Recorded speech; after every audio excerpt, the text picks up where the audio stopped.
언니가 형부님이 그렇게 크다던데. 정말인가요? 술 기운에 내뱉은 말에 방 안의 공기가 얼어붙었습니다. 형부님의 눈이 커지더니 소주잔을 손에 쥔 채 굳어버렸어요. 미선 씨, 지금 무슨... 얼굴이 화끈거렸습니다. 저도 믿을 수 없었어요. 제가 지금 무슨 말을 한 거죠? 하지만 이미 돌이킬 수 없었습니다. 미정이 그런 말을 했어요. 목소리가 평소보다 훨씬 낮게 깔려 있었습니다. 심장이 미친 듯이 뛰었어요. 네. 언니가 술 마시다가 그랬어요. 진짜 좋은 남자는 크기부터 달라. 우리 준호 같은... 이라고. 형부님의 눈빛이 묘하게 변했습니다. 그래서 확인해 보고 싶으세요? 안녕하세요. 황혼의 여정입니다. 오늘도 찾아주셔서 감사합니다. 좋아요와 구독은 영상 제작에 큰 힘이 됩니다. 저는 김미선, 올해 52살입니다. 5년 전에 이혼하고 혼자 살고 있습니다. 딸은 이미 독립해서 서울에서 직장 생활을 하고 있고요. 지방 대학병원에서 간호사로 일하며 평범한 일상을 보내고 있었죠. 간호사로 일한 지 거의 30년, 인생의 절반을 병원에서 보냈습니다. 환자들의 아픔을 보살피며 살아온 세월이 길어서인지 정작 제 감정은 무뎌진 것 같았어요. 특히 이혼 후에는 더욱 그랬습니다. 아침에 일어나 출근하고 퇴근 후 집에 돌아와 혼자 저녁을 먹고 TV를 보다 잠드는 일상. 주말에는 청소와 빨래, 가끔 딸과 통화하는 것이 전부였죠. 그날은 평소와 다름없는 목요일이었습니다. 오전 근무를 마치고 병원 휴게실에서 도시락을 먹고 있을 때 언니에게서 전화가 왔어요. 미선아, 오늘 저녁에 우리 집에 올래? 오랜만에 소주나 한잔하자. 언니 미정은 저보다 3살 위로 결혼 25년 차인 행복한 주부였습니다. 이혼 후 가장 힘이 되어준 사람이 바로 언니였죠. 오늘? 갑자기 웬일이야? 그냥. 너무 심심해서. 준호는 요즘 늦게 들어오고 집에 혼자 있으니 답답해서 말이야. 잠시 고민했지만 금방 수락했습니다. 오랜만에 언니와 수다를 떨면서 스트레스를 풀고 싶었거든요. 그래, 퇴근하고 바로 갈게. 병원 일을 마치고 언니 집으로 향했습니다. 미정 언니는 강남에 있는 30평대 아파트에서 살고 있었어요. 남편 준호 씨는 중견 건설 회사의 임원으로 안정된 수입으로 언니를 잘 부양하고 있었죠. 초인종을 누르자 언니가 반갑게 문을 열었습니다. 미선아, 잘 왔다. 오랜만이네. 집에 들어서니 미정 언니는 이미 소주 한 병을 꺼내놓고 있었어요. 소주와 함께 간단한 안주도 준비해 놓았더군요. 형부님은 아직도 바쁘신가 보네요. 소파에 앉으며 물었습니다. 그러게. 요즘 새 프로젝트 때문에 바쁘대. 오늘도 밤늦게 들어온다고 했어. 언니는 소주를 따르며 한숨을 쉬었습니다. 뭔가 말하고 싶은 게 있어 보였어요. 왜, 무슨 일 있어? 형부님과 다툰 거야? 아니, 다툰 건 아니야. 그냥 나이 들수록 남자들이 더 바빠지는 것 같아서 짜증나더라고. 소주 한 잔, 2잔. 술이 들어갈수록 대화는 깊어졌습니다. 처음엔 평범한 대화였어요. 일상에 관한 이야기, 딸 소식, 그리고 제 이혼 후의 삶에 관한 이야기까지. 미선아, 너 아직도 연애 안 해? 이혼한 지 벌써 5년이나 됐는데. 언니의 얼굴이 술기운으로 붉게 달아올랐습니다. 누가 이 나이 먹은 아줌마를 좋아하겠어요. 좋은 사람 만나기도 힘들고. 뭐? 넌 아직 예뻐. 나보다 훨씬 날씬하잖아. 언니가 손으로 내 허리를 가리키며 말했어요. 아니에요. 언니가 더 예쁘고 날씬해요.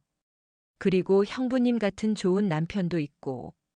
그 말에 언니가 갑자기 킥킥 웃기 시작했어요. 술 기운이 확실히 올라온 것 같았습니다. 좋은 남편? 맞아, 준호는 정말 좋은 사람이야. 하지만 널 실망시키긴 싫었는데. 언니가 갑자기 목소리를 낮추었어요. 남자는 겉모습보다 진짜 중요한 건 따로 있어. 뭐가요? 그때 언니가 소주잔을 비우고 짓궂은 웃음을 지었습니다. 내가 재혼 상대 찾기 힘들다고. 진짜 좋은 남자는 크기부터 달라. 우리 준호 같은. 순간 소주를 뿜을 뻔했어요. 언니, 무슨 말을. 자매간에 뭐. 준호가 그쪽으로는 정말 대단해. 우리 결혼 25년째인데도 아직도 힘들 때가 있다니까. 언니가 키득거리며 손으로 크기를 과장되게 표현했어요. 얼굴이 화끈거렸지만 언니의 술버릇을 알기에 그냥 웃어넘겼습니다. 하지만 그 말이 제 마음 한구석에 묘하게 남았어요. 형부에 대한 새로운 시각이 생긴 거죠. 언니 술 마시면 왜 그런 얘기만 해? 다른 사람이 들으면 어쩌려고. 들을 사람이 어딨어? 너랑 나밖에 없잖아. 언니가 또 한 잔을 비웠어요. 밤이 깊어갈수록 대화는 더욱 사적인 영역으로 들어갔습니다. 언니는 결혼 생활의 희로애락을 털어놓았고 저는 이혼 후 느꼈던 외로움과 공허함을 이야기했어요. 그래도 언니는 형부님과 행복하잖아요. 부럽다니까. 행복? 글쎄. 25년 살다 보면 행복의 의미도 달라지는 것 같아. 언니가 멍한 눈으로 말했어요. 가끔은 지루하기도 해. 하지만 준호가 그래도 챙겨주니까 고마운 거지. 밤 10시쯤 형부가 귀가했습니다. 문이 열리자 언니가 얼른 정신을 차리며 자세를 바로 했어요. 왔어? 미선이 왔어. 형부 준호는 57세의 체격 좋은 남자였습니다. 항상 진중하고 말이 적은 스타일이었죠. 저를 보자 약간 놀란 듯 보였어요. 아, 미선 씨. 오랜만이네요. 안녕하세요, 형부님. 형부는 간단히 인사하고 방으로 들어갔습니다. 곧 샤워하는 소리가 들렸어요. 준호 참 피곤해 보인다. 언니가 말했어요. 요즘 많이 바쁘신가 봐요. 그러게. 최근에 큰 프로젝트를 맡았대. 그래서 더 바쁜 것 같아. 밤 11시쯤 집으로 돌아왔습니다. 택시 안에서 언니의 말이 계속 머릿속에 맴돌았어요. 형부님의 그 특별한 점에 관한 이야기가 자꾸 떠올랐습니다. 집에 도착해 샤워를 하면서도 침대에 누워서도 그 말이 귀에 맴돌았어요. 정말 그런 걸까?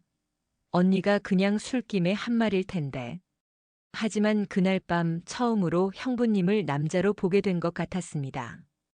이전에는 그저 언니의 남편으로만 보였던 사람이 갑자기 다르게 느껴졌어요. 이런 생각을 하는 제 자신이 부끄러웠지만 호기심은 쉽게 가라앉지 않았습니다. 그 일이 있고 2주 후 언니에게서 전화가 왔습니다. 미선아, 나 내일부터 2주간 제주도 여행 가. 여행? 갑자기? 대학 동창들이랑 가기로 했어. 준호도 바빠서 같이 못 가고. 언니는 즐거운 목소리로 여행 계획을 설명했습니다. 20년 만에 모이는 대학 동기들과의 여행이라 기대가 크다고 하더군요. 근데 미선아, 미안한데 부탁 하나만 들어줄래? 뭔데? 내가 여행 보험 서류를 집에 두고 왔는데 내일 아침에 대리점에 꼭 제출해야 해. 우리 집 서재 서랍에 있는데 준호는 집에 있을 거니까 말하고 가져가줘. 서류? 내가 대신 제출해 줄까? 아니야, 그냥 가져가기만 해도 돼. 준호가 제출할 거니까. 근데 내가 챙기는 걸 깜빡했어. 그래, 걱정 마. 내일 퇴근하고 들를게. 고마워. 넌 정말 최고의 동생이야. 전화를 끊고 침대에 누웠습니다. 내일 형부님을 만날 생각을 하니 갑자기 가슴이 두근거렸어요. 언니의 그 말 이후로 형부님을 볼 때마다 묘한 감정이 들었거든요. 그런 생각을 하는 제 자신이 부끄러웠습니다. 무슨 생각을 하는 거야, 미선아. 그건 언니의 남편이잖아. 다음 날 퇴근 후 언니네 집으로 향했습니다. 버스에서 내려 아파트 단지로 들어서는데 심장이 빨리 뛰기 시작했어요. 진정해, 미선아. 그냥 서류 가지러 가는 거야. 스스로에게 말했지만 이상하게 긴장됐습니다. 초인종을 누르자 잠시 후 형부가 문을 열었습니다.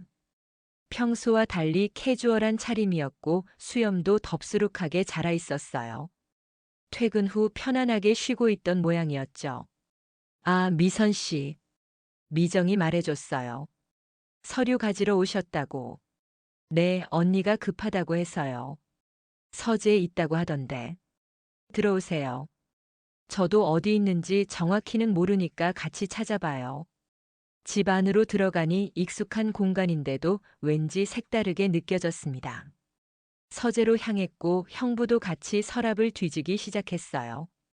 가까이 있다 보니 형부의 남성적인 향기가 느껴졌습니다. 묘하게 긴장됐어요. 아, 여기 있네요. 드디어 서류를 찾아들었습니다. 이제 돌아가야 하는데 형부가 갑자기 제안했어요. 이왕 오셨으니 차라도 한잔 하고 가시죠. 평소 같으면 바로 돌아갔겠지만 그날은 왠지 망설여졌습니다. 차보다. 혹시 소주 한 잔 어떨까요? 오늘 병원에서 좀 힘든 일이 있어서. 형부의 눈빛이 잠시 놀란 듯 했지만 이내 미소를 지었습니다. 그럼요. 미정이 없어서 저도 혼자 먹으려던 참이었어요. 형부가 소주와 간단한 안주를 가져왔습니다. 거실 소파에 앉아 첫 잔을 마시니 긴장이 조금 풀렸어요. 병원 일 힘드시죠? 형부가 물었습니다. 네, 뭐. 익숙해지긴 했지만 환자들이 점점 까다로워져서요. 형부님은 미정 언니 없으니까 적적하시겠어요. 그렇죠. 25년 같이 살다가 갑자기 혼자 있으려니 어색하네요. 술이 몇 잔 들어가자 대화는 점점 깊어졌습니다. 평소엔 말이 없던 형부가 술 기운에 이런저런 이야기를 하기 시작했어요. 회사에서 요즘 스트레스가 많아요. 나이 들수록 젊은 직원들을 따라가기 힘들더라고요. 아, 그럴 수 있죠. 저도 병원에서 신규 간호사들이랑 일할 때 그런 느낌 들어요. 미선 씨는 미정이랑 닮았네요. 얼굴도 닮았지만 성격도 비슷한 것 같아요. 그래요? 언니가 저보다 훨씬 사교적이고 활발한데. 아니에요. 미선 씨도 말씀을 잘하시는데요. 지금 보세요. 저랑 이렇게 대화가 잘 통하잖아요. 그 말에 웃음이 나왔습니다. 평소 무뚝뚝하던 형부의 다정한 모습이 새롭게 느껴졌어요. 미선 씨는 이혼하고 혼자 지내시는 게 어때요? 그 질문에 잠시 생각에 잠겼습니다. 처음엔 많이 외로웠죠. 하지만 시간이 지나니 혼자만의 시간도 나쁘지 않더라고요.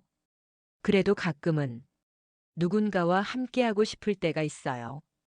형부의 눈빛이 달라졌습니다. 평소의 무표정함 대신 이해와 공감이 담겨 있었어요. 이해해요. 미정이 이번에 좀 오래 가네요. 이준아. 네, 대학 친구들이랑 오랜만에 가는 여행이라 신나하더라고요. 세 번째 잔이 비워질 때쯤 제 마음속에서 용기가 솟아올랐습니다. 아니, 어쩌면 그건 호기심이었을지도 모르겠어요. 형부님, 실은 언니가 얼마 전에 재미있는 얘기를 해줬어요. 심장이 빨리 뛰기 시작했습니다. 미정이가요? 무슨 얘기요? 그게. 잠시 망설이다 말을 이었습니다. 언니가 형부님에 대해 특별한 점이 있다고 자랑하던데. 형부의 표정이 순간 굳었다가 이내 붉어졌습니다. 뭐라고요? 아니, 그냥. 언니가 술이 취해서 한 말이니까 그냥 잊으세요. 하지만 형부의 눈빛에서 뭔가 달라진 것을 느꼈습니다. 그는 소주잔을 비우고 천천히 말했어요. 미정이가 뭐라고 했는지 정확히 알고 싶은데요. 마음이 더욱 빨리 뛰었습니다. 이건 분명 넘어서는 안 될 선이었습니다. 하지만 술기운과 호기심이 저를 밀어붙였어요. 언니가. 형부님이 그쪽으로 대단하시다고. 순간 방 안의 공기가 무거워졌습니다. 서로를 바라보는 눈빛에 당혹감과 함께 묘한 감정이 교차했어요. 미선 씨. 형부의 목소리가 평소보다 낮아졌습니다. 그런 이야기는 죄송해요. 제가 너무 실례했네요. 얼굴이 화끈거려 고개를 숙였습니다. 침묵이 이어졌어요. 그때 형부가 소주를 한 잔 더 따라 건넸습니다. 괜찮아요. 부부 사이의 일을. 미정이가 왜 그런 얘기를 했는지 모르겠네요. 아마 술이 너무 취해서 그랬을 거예요. 근데 형부가 잠시 망설이다 말을 이었습니다. 정말 그런 말을 했어요? 눈을 크게 떴습니다. 형부도 호기심이 있는 건지 아니면 확인하고 싶은 건지. 네. 언니가 그렇게 말했어요. 조용히 대답했습니다. 형부의 표정이 묘하게 변했습니다. 그리고 조금 더 가까이 다가왔어요. 미정이 말이 사실이에요. 낮은 목소리로 말했습니다. 심장이 더 빨리 뛰었습니다. 이건 분명 넘어서는 안 될 대화였습니다. 하지만 이미 우리는 그 선을 넘어가고 있었죠. 정말 그런가요? 입에서 나온 말이 귀에도 낯설게 들렸습니다. 형부의 눈빛이 달라졌습니다. 그는 천천히 제 손을 잡았어요. 확인해 보실래요? 그 순간 이성을 잃었습니다. 술기운, 호기심, 그리고 오랫동안 억눌렸던 욕망이 한꺼번에 폭발했어요. 언니한테는 절대 비밀로 해야 해요. 당연하죠. 그날 밤 우리는 돌이킬 수 없는 선을 넘었습니다. 언니의 말은 사실이었어요. 너무나도 사실이어서 제가 상상했던 것보다 훨씬 더 대단했습니다. 처음에는 고통스러웠지만 형부의 배려와 천천히 진행하는 방식에 놀랐어요. 그 순간 죄책감에 혼란스러웠지만 한 가지 확실한 건 이미 돌아갈 수 없는 강을 건넜다는 사실이었습니다. 아침이 밝아올 무렵 황급히 언니의 집에서 나왔습니다. 집으로 돌아가는 길에 머릿속이 복잡했어요. 내가 지금 무슨 짓을 한 거지? 하지만 그 생각과 동시에 형부의 모습이 자꾸 떠올랐습니다. 집에 도착해 거울을 보니 얼굴이 달아올라 있었고 머리는 헝클어져 있었어요. 샤워를 하면서 어제의 일을 되짚어 봤습니다. 죄책감이 밀려왔지만 동시에 그 강렬했던 순간이 계속 떠올랐어요. 언니를 배신했다는 생각에 눈물이 났습니다. 하지만 그 순간조차도 형부의 손길이 생각나 몸이 떨려왔어요. 출근을 하고 일을 하면서도 정신을 차릴 수 없었습니다. 환자를 보는 내내 머릿속은 어제 밤의 기억으로 가득 찼어요. 병원 동료들도 제가 평소와 다르다는 것을 눈치챘는지 걱정스러운 눈빛으로 바라봤습니다. 미선 씨 괜찮아요? 얼굴이 안 좋아 보여요. 아니에요. 그냥 좀 피곤해서. 이틀 후 형부에게서 문자가 왔습니다. 미선 씨 혹시 오늘 저녁에 시간 되세요? 얘기 좀 하고 싶은데. 망설였지만 결국 다시 언니 집을 방문했어요. 이번에는 부끄러움과 죄책감보다는 기대감이 더 컸습니다. 그렇게 언니가 제주도에 있는 동안 저는 거의 매일 저녁 형부의 집을 찾았습니다. 처음에는 서류 정리를 도와준다, 집안일을 봐준다는 핑계로 갔어요. 하지만 실제로는 우리 둘 다 알고 있는 이유로요. 놀라운 것은 단순한 관계를 넘어 우리 사이에 감정이 생기기 시작했다는 겁니다. 형부와 대화를 나누면서 그의 다정한 면, 지금까지 보지 못했던 모습들을 발견했어요. 언니가 25년간 그와 결혼 생활을 유지해온 이유를 조금씩 이해하게 됐습니다. 미선 씨, 가끔은 내가 미정이에게 미안해요. 어느 날 밤 형부가 말했어요. 그렇게 오랜 시간 함께 살았는데. 저도 마찬가지예요. 대답했습니다. 하지만 이상하게도 멈출 수가 없네요. 형부가 제 손을 꼭 잡았습니다. 나도 그래요. 어느 날 저녁 형부가 제게 특별한 저녁을 준비했습니다. 미선 씨, 당신을 만나기 전에는 이런 감정을 다시는 느끼지 못할 줄 알았어요. 형부의 진지한 고백에 가슴이 떨렸습니다. 저도 그래요. 이렇게 될 줄은 몰랐지만 우리가 만약 다른 상황에서 만났다면 어땠을까요? 그 질문에 대한 답은 없었습니다. 우리는 그저 현실을 받아들일 수밖에 없었어요. 언니의 남편과 언니의 동생이라는 금지된 관계. 하지만 그 순간만큼은 그런 것들이 중요하지 않았습니다. 시간이 지날수록 우리의 관계는 더욱 깊어졌습니다. 정서적인 교감도 커져갔어요. 형부는 저에게 자신의 과거, 꿈, 그리고 두려움까지 털어놓았습니다. 저 역시 이혼 후 감추고 살았던 상처들을 솔직하게 이야기했고요. 어느 날 밤 형부가 갑자기 물었습니다. 미선 씨, 이런 질문 해도 될지 모르겠는데, 왜 이혼하셨어요? 잠시 침묵이 흘렀습니다. 이혼에 관해서는 언니에게도 자세히 말하지 않았던 부분이었어요. 남편이 외도했어요. 5년 전 병원 동료와. 목소리가 떨렸습니다. 많이 힘드셨겠네요. 네. 20년 넘게 함께 살았는데, 아이도 키우고 남편 뒷바라지하며 살았는데 결국 젊은 여자에게 가버렸어요. 그때 정말 세상이 무너지는 것 같았죠. 형부는 아무 말 없이 제 손을 잡아주었습니다. 그 온기가 위로가 되었어요. 가끔은 제가 부족해서 그랬나 싶기도 해요. 나이 들면서 매력을 잃었다거나. 절대 그렇지 않아요. 형부가 단호하게 말했습니다. 미선 씨는 충분히 매력적이에요. 그 사람이 바보였던 거죠. 그 말에 웃음이 났습니다. 그리고 동시에 눈물도 났어요. 오랜만에 누군가에게 진심으로 위로받는 느낌이었습니다. 고마워요. 근데 우리가 지금 하는 일도 언니에게는 배신이잖아요. 형부의 표정이 어두워졌습니다. 알아요. 그게 가장 힘든 부분이에요. 우리의 만남은 계속되었지만 그 이야기 이후로 죄책감도 커져갔습니다. 그러나 이상하게도 그 죄책감마저 우리를 더 강하게 묶어주는 것 같았어요. 일주일쯤 지났을 때 문제가 생기기 시작했습니다. 아파트 주민들, 특히 옆집에 사는 정영숙 할머니가 저의 잦은 방문을 눈여겨보기 시작한 겁니다. 어느 날 저녁 형부의 집에서 나오던 중 엘리베이터에서 영숙 할머니와 마주쳤습니다. 아이고, 미선 씨 또 왔네. 요즘 매일 오시는 것 같은데. 할머니가 의미심장한 미소를 지으며 말했습니다. 순간 얼굴이 화끈거렸습니다. 아, 네. 언니가 제주도에 가 있어서 형부가 혼자라 집안일 좀 도와드리고 있어요. 그래, 형부분이 혼자라 걱정되시나 보지. 참 좋은 처제야. 할머니의 목소리에 의심의 빛이 역력했습니다.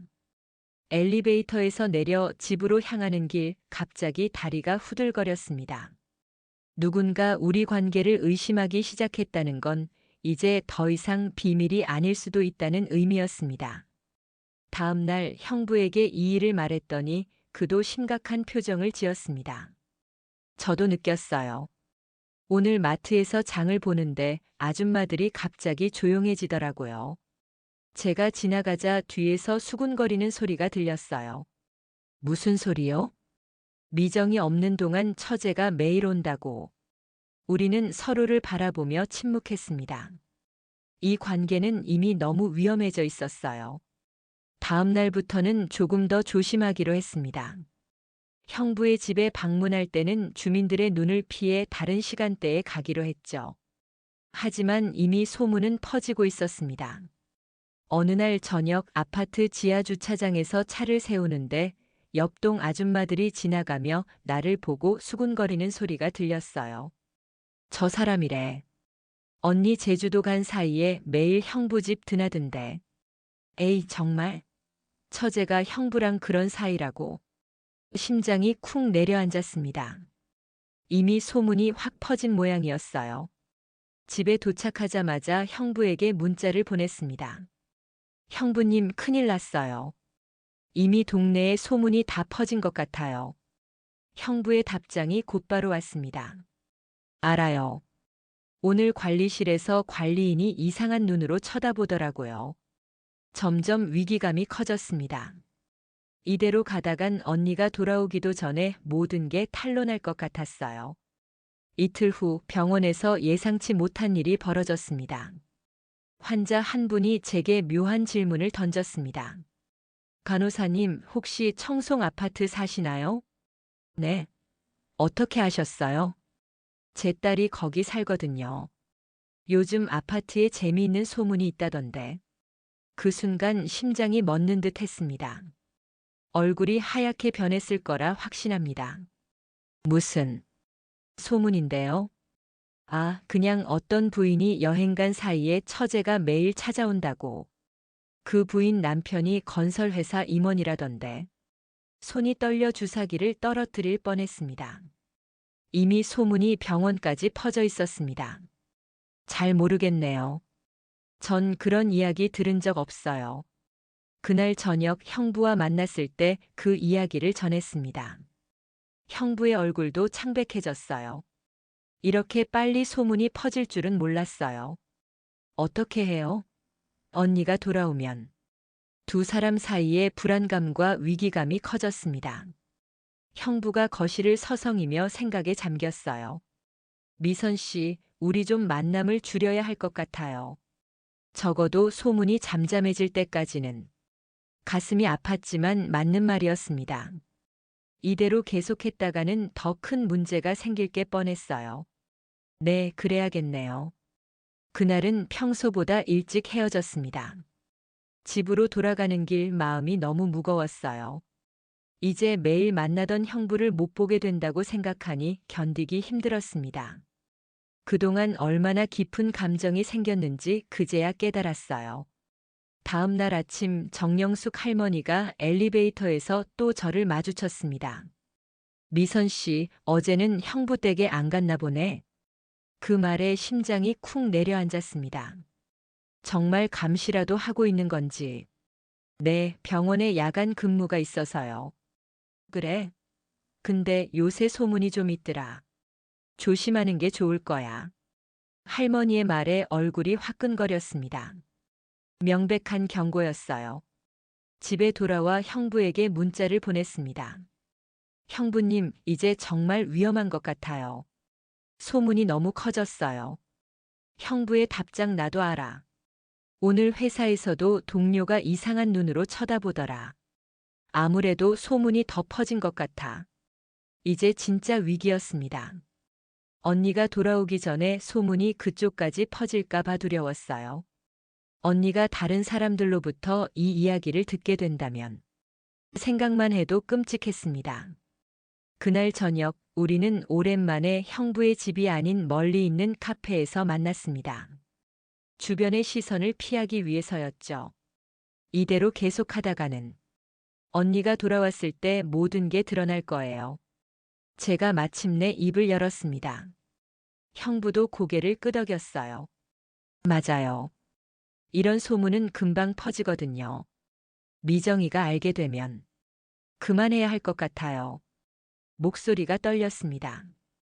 정말 그만두고 싶었는지 아니면 형부의 만류를 바랐는지 스스로도 확실하지 않았어요. 형부는 깊은 한숨을 내쉬었습니다. 그래야 할 것 같아요. 미정이에게. 우리 둘 다에게 이건 너무 잔인한 일이에요. 마음 한편으로는 아쉬움이 컸지만 이성적으로는 옳은 결정이라는 걸 알았어요. 우리는 그날 이후로 만남을 줄이기로 했습니다. 사실 완전히 끊기는 어려웠어요. 가끔씩 형부에게서 문자가 오곤 했으니까요. 미선 씨, 오늘 밤에 한 번만 더. 그 문자를 볼 때마다 이성과 감정 사이에서 갈등했습니다. 우리는 몇 번 더 만났지만 이전과는 달리 더 조심스럽게 행동했어요. 그러나 소문은 이미 통제 불가능한 수준이었습니다. 동네 사람들은 우리를 볼 때마다 수군거렸고 심지어 병원 동료들도 제게 묘한 눈빛을 보내기 시작했어요. 언니의 귀국일이 일주일 앞으로 다가왔을 때 형부가 진지한 표정으로 말했습니다. 미선 씨, 미정이가 곧 돌아와요. 이제 정말 끝내야 해요. 네, 알아요. 우리가 한 일은 잘못된 거였어요. 얼마나 즐거웠든 얼마나 특별했든 결국은 잘못된 일이었어요. 그 말이 가슴을 찔렀습니다. 진실이었으니까요. 미정이가 돌아오면 우리는 다시 그냥 처제와 형부로 돌아가야 해요. 그리고 아마 당분간은 만나지 않는 게 좋을 것 같아요. 그게 맞겠죠. 이별을 준비하는 마음으로 우리는 마지막 만남의 날짜를 정했습니다. 언니가 돌아오기 하루 전날로요. 미정의 귀국 하루 전 우리는 마지막 만남을 가졌습니다. 그날은 다른 날과 달리 술을 마시지 않았어요. 맑은 정신으로 서로의 마음을 나누고 싶었거든요. 미선 씨, 이런 말하기 이상하지만 당신과의 시간이 정말 특별했어요. 형부가 진지하게 말했습니다. 저도요. 이렇게 될 줄 몰랐어요. 대답했어요. 하지만 우리 둘 다 알고 있잖아요. 이건 잘못된 거라는 걸. 형부가 제 손을 잡았습니다. 우리가 느낀 감정은 진짜였지만 이건 잘못된 거예요. 네, 맞아요. 언니는 제 가장 소중한 가족이에요. 그리고 형부님은 언니의 남편이고요. 목소리가 떨렸습니다. 내일부터 우리는 다시 그냥 처제와 형부로 돌아가야 해요. 형부가 말했습니다. 네, 그래야 해요. 우리는 그날 밤 마지막으로 서로를 안았습니다. 하지만 이전과는 다른 포옹이었습니다. 이별을 알리는 그리고 앞으로의 비밀을 함께 간직하겠다는 약속 같은 포옹이었죠. 언니에게는 절대 알려지면 안 돼요. 속삭였습니다. 절대로 알려지지 않을 거예요. 우리 둘만의 비밀로요. 형부가 대답했습니다. 그렇게 우리의 위험한 관계는 끝을 맺었습니다. 다음 날 언니가 제주도에서 돌아왔을 때 저는 평소처럼 그녀를 맞이했습니다.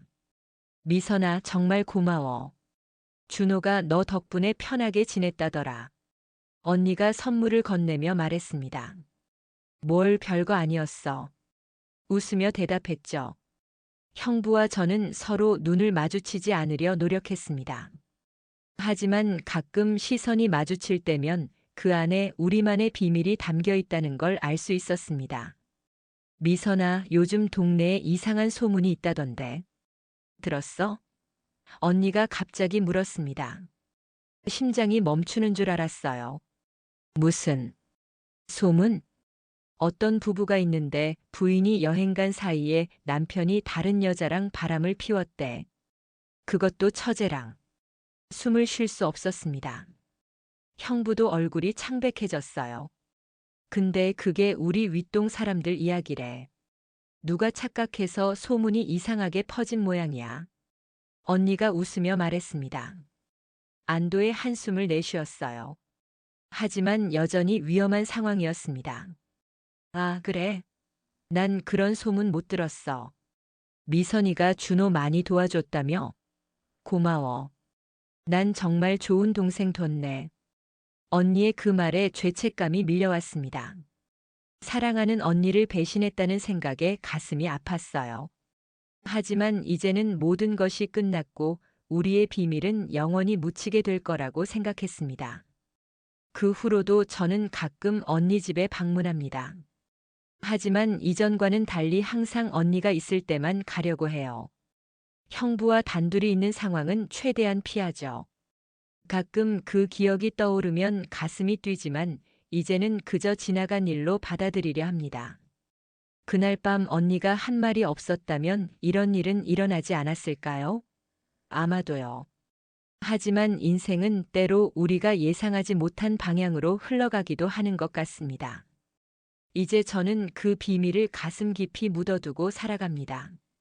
가끔 형부와 마주칠 때면 그의 눈빛에서 예전의 열정을 찾아보기도 하지만 우리 둘 다 그건 이제 과거의 일이라는 걸 알고 있어요. 삶은 계속되고 저는 또 다른 일상을 살아갑니다. 하지만 그 2주간의 기억은 제 인생에서 가장 위험하고도 강렬한 경험으로 남을 것 같습니다. 여러분은 어떻게 생각하시나요? 절대 넘지 말아야 할 선이 있다고 생각하시나요? 아니면 모든 감정에는 이유가 있다고 생각하시나요? 댓글로 여러분의 생각을 들려주세요. 이야기를 들어주셔서 감사합니다. 구독과 좋아요, 그리고 댓글은 제게 큰 힘이 됩니다. 다음 이야기에서 또 만나요.